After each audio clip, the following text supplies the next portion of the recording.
Okay, for this next portion, we want to focus in on Professor De Soto's concept of helping the developing countries develop records, an easy process for forming a business and recording that business, and easing the process for ownership of land and documentation. What Professor De Soto was functioning in the 1990s, and here we are in the area of the internet and smartphones. And what he didn't realize is that there's an opportunity to do an end run around the bureaucrats by using the smartphone technology. By using the smartphones in these developing countries, and by the way, they are prolific. These smartphones are everywhere in these developing countries. You can bypass paper and create things digitally, so you save a lot of time and money that way. And you can actually do digital recordings of business records and ownership and creation of businesses, and also land recordings of who owns what. And using smartphones, you can actually do a physical survey. Google Maps has mapped the whole globe with the longitude and latitudes all over the globe. And using Google Maps, you can get starting points and measurements from point A to point B. It's an incredible technology. And obviously, I'm using a smartphone now. So the key here is this new technology and making a simple smartphone application that can be used in these developing countries, using Google Maps to take photographs and do street views, photos of the business, photos of from the street, photos of the home. Even if it's a very, very small shack, it could be point A, point B mapped to establish ownership of. A lot of times in these developing countries, they have squatters' rights, and these poor squatters never get to hold title to the property. They just live in limbo. And a lot of times the land is owned by an individual that's not paying property taxes. So by having some sort of mapping system and identification of who owns what, now you can assess liability for property taxes, which helps with the revenue.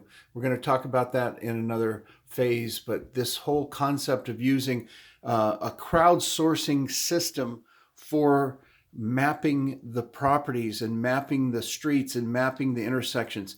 Now you ask, and all these information can be uploaded to the cloud, where it can be protected from any sort of invasion or burning or destruction of that information.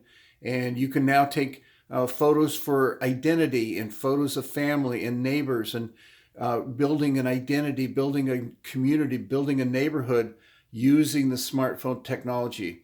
You've got also you can scan documents, birth certificates, death certificates, university graduation, education. You can now upload that and make it accessible. You've got all kinds of different opportunities for helping people to build identity. That's part of the challenge in the developing countries, is they don't have the documentation of who they are. And it's almost impossible to get a passport if you're ever going to want to travel.